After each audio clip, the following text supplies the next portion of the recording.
Friends, मैं सुरेखा आप सभी का स्वागत करती हूँ अपने YouTube channel online study corner पर। आज हम बात करेंगे the rime of ancient mariner, a poem written by S T. Collins. This poem is the longest major poem by the English poet Samuel Taylor Collins, written in 1797 to 98, and it was published in 1798 in the first edition of Lyrical Ballads. Samuel Taylor Coleridge is also known for his famous poems Kubla Khan, Christabel's and the rime of ancient mariner.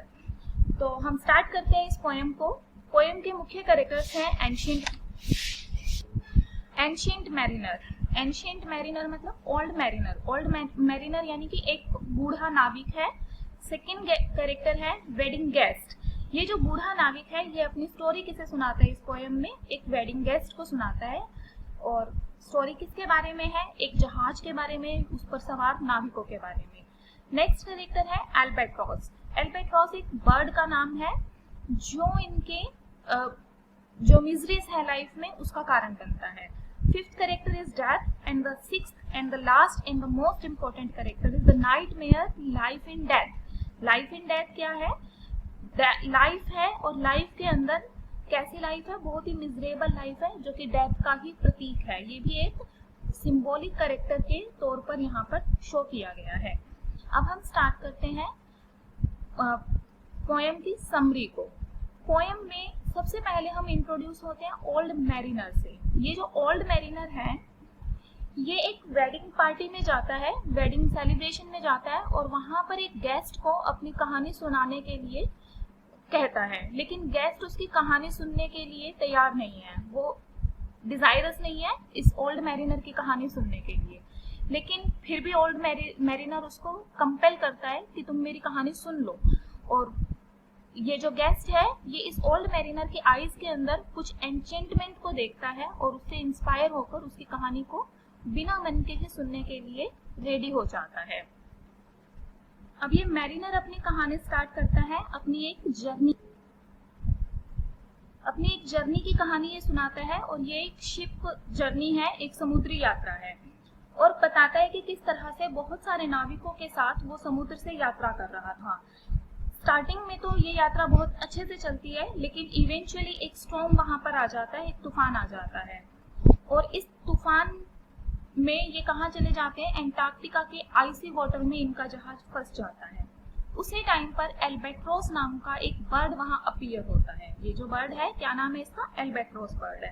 ये albatross bird यहाँ पर आता है और उनके जहाज को इस आइसी जाम से, यानी कि जो बर्फ की सील्स वहां पर जमी हुई है उससे, जिसमें कि जहाज फंस गया था, उससे बाहर निकालने में इनकी मदद करता है। अब जितने भी नाविक हैं, जितने भी मैरिनर्स हैं जहाज पर, वो खुश होकर इसकी तारीफ करते हैं एल्बाट्रॉस की और उसको खाना भी खिलाते हैं। लेकिन इसके बावजूद भी ये ओल्ड मैरिनर क्या करता है? इसको शूट कर देता है बर्ड को और इसे मार देता है। यहाँ पर कुछ लाइन्स है पोएम की। क्या कहता है ये? विद माई क्रॉस बो आई शॉट द एल्बाट्रॉस, कि मैंने अपने बो के साथ, अपने धनुष के साथ इस एल्बाट्रॉस को मार दिया। ये बता रहा है उस गेस्ट को जिसे कहानी सुना रहा है। अब क्रू एंग्री होता है मैरिनर के साथ कि तुमने क्यों मार दिया इसको। उन्हें लगता है कि ये जो एल्बाट्रॉस बर्ड था यही अपने साथ दक्षिण की हवाएं लेकर आया था, जिसकी वजह से वो अंटार्कटिका से बाहर निकले थे, अंटार्कटिक महाद्वीप से बाहर निकले थे।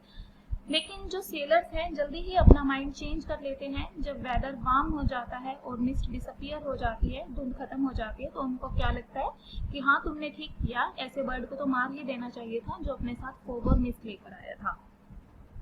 लेकिन बाद में इन्हें जल्दी ही फिर से अपनी मिस्टेक रियलाइज होती है। कब रियलाइज होती है? उन्हें क्या लगता है कि हमने इस मैरिनर के क्राइम में इसका सपोर्ट किया है, ये कहकर कि तुमने इस बर्ड को मारकर ठीक किया।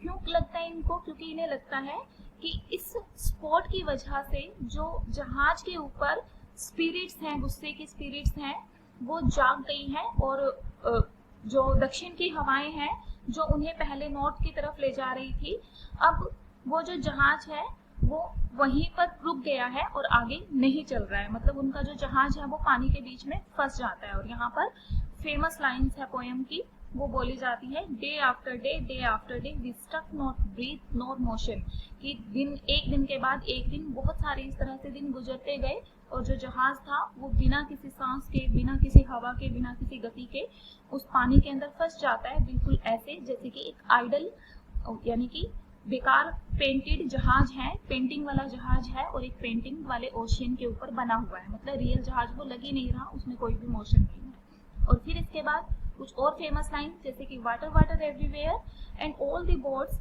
डिड श्रिंक, हर जगह पानी पानी है, सारे जहाज एक तरह से सारे जो किनारे एक तरह से डूब गए हैं, हर जगह पानी है वहां पर, लेकिन एक भी ड्रॉप उनके पास पीने के लिए नहीं है, मतलब उनकी कंडीशन बहुत ही दयनीय हो जाती है यहाँ पर।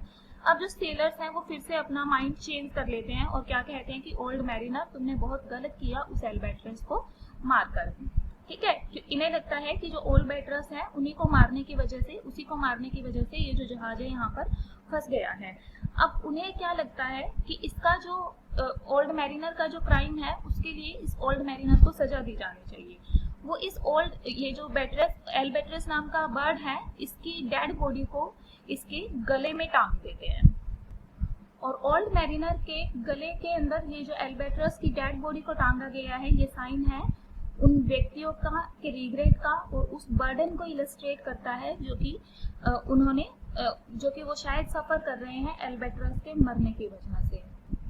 और इस घटना के बाद जो जहाज है वो बहुत ही एक बहुत ही भयावह है और बहुत ही बड़ी सी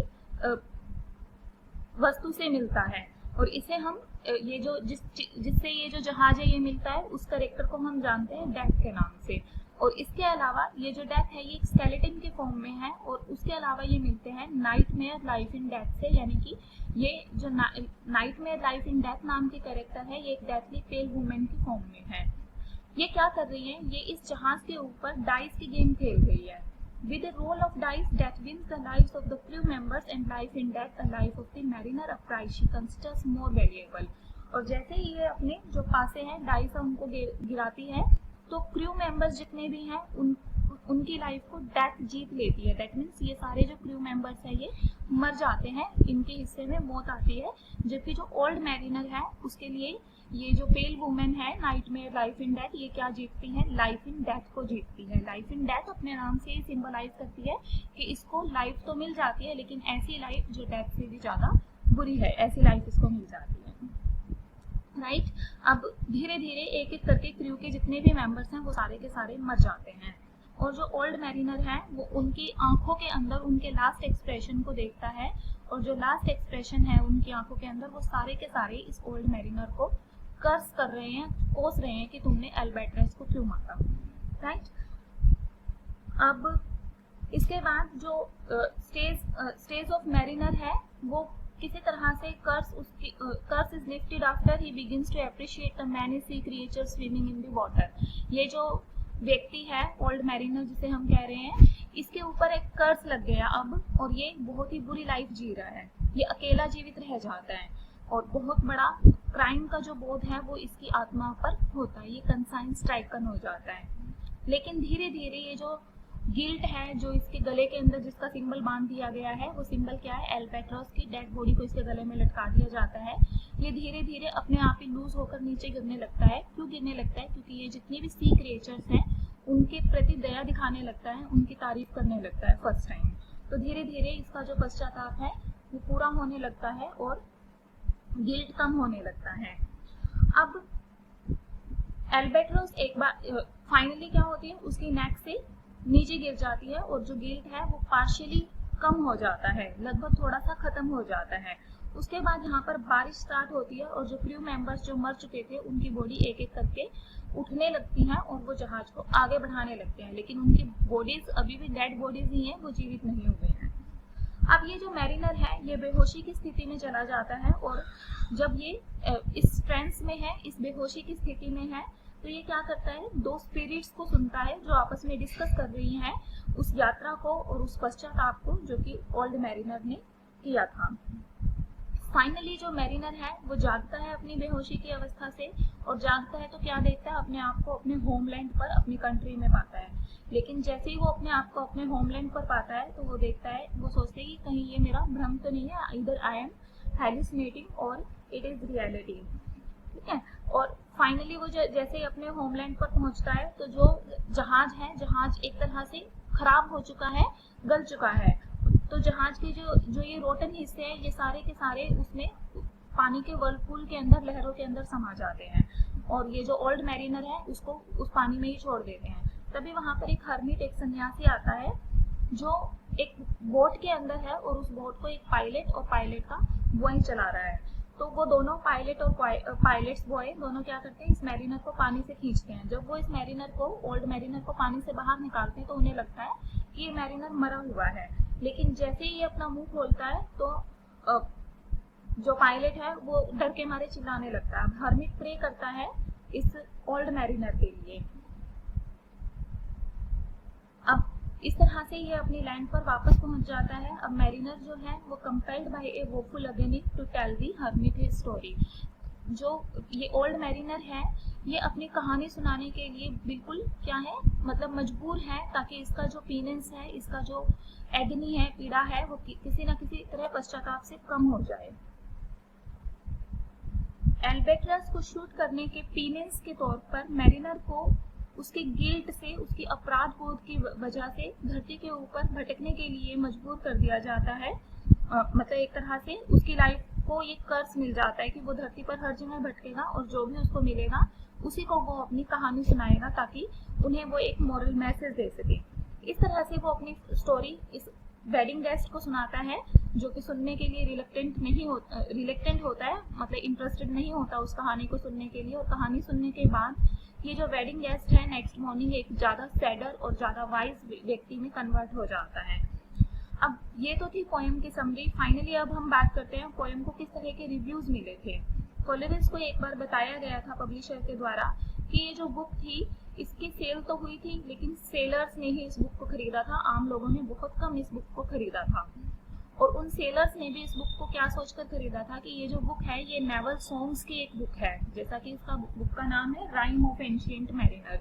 तो इसलिए इस बुक को काफी खरीदा गया था। बट फाइनली जब उसको पढ़ा गया तो ये जो बुक थी ये कोई भी राइम ऑफ एंशिएंट मैरिनर या नेवल सॉन्ग्स की बुक नहीं थी।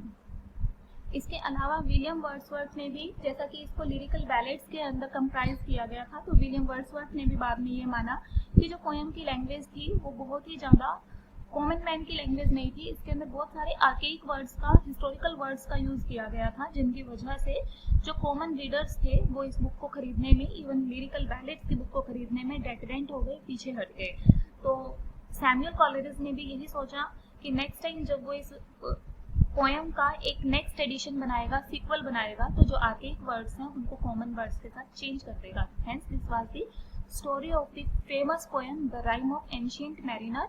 In next poem, in next topic, we will bring the topic of lake poets. जैसा कि सैमुअल टेलर कॉलेरिस को भी लेक पोएट्स के अंदर काउंट किया जाता है, तो हम जानेंगे कि लेक पोएट्स कौन कौन से हैं, इन्हें लेक पोएट्स क्यों कहा गया था। तो आज के लिए सिर्फ इतना ही।